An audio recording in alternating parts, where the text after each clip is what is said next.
Hi, everybody. Again, looks like we had a little bit of technical difficulty, but let's go for it again. This is Sabrina, and I know it's a little bit early, but I'm going on a date tonight with my husband, so I figured I'd do the nugget before we start. But look, I want to tell you a little secret about myself. You see this right here?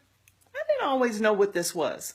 Now, I know you're saying, Sabrina, really, it's a knife. You use it for butter, you use it for peanut butter and jelly. But see, I thought it was a multi-purpose tool. I used it as a hammer, and I used it as a screwdriver. I stripped a lot of screws using this as a screwdriver. And I used to bang my thumb whenever I used it as a hammer. Why is that? Because I misused it. Anytime you misuse something, you run the danger of having problems. First of all, you never reach the full potential use of the thing if you're using it incorrectly, if you don't use it right.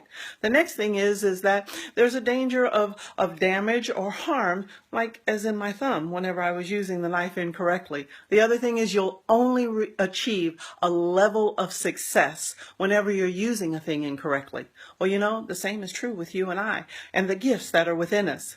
God told Jeremiah in Jeremiah 1:5, he said, Jeremiah, since I placed you in the womb of your mother, I knew you and I approved of you. I set you apart for service. I set you apart for work. And then Jeremiah went on to tell God why he couldn't do what it was that God had called him to do. And God said, no. I know what's in you, Jeremiah. I know what I've placed in you. And the same is true with you and I.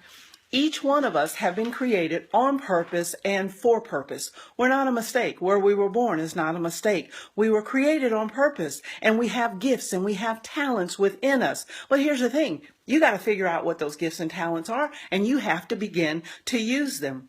I heard it said once that anytime you are not walking or operating or standing in the fullness of the gift, the fullness of what you've been called to, then you're late for work and people are waiting on you. So here's my question to you. What is it that you've been called to do?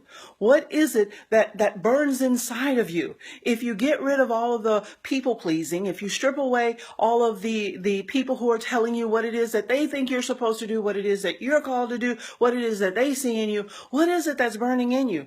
Is it a dancer? Is it a preacher? Is it a missionary? Is it the president? Is it the leader in your community? What is it that you've been called to do? A doctor or a nurse? Figure it out. You've got to figure out what it is that you've been called to do. And God has the answers. Now, once you have that answer, my next thing to you is, when are you going to do it? When are you going to be about doing what it is that you've been called to do, working toward it? When will it be your time to do what it is you're supposed to do, to bring forth that gift and that talent within you?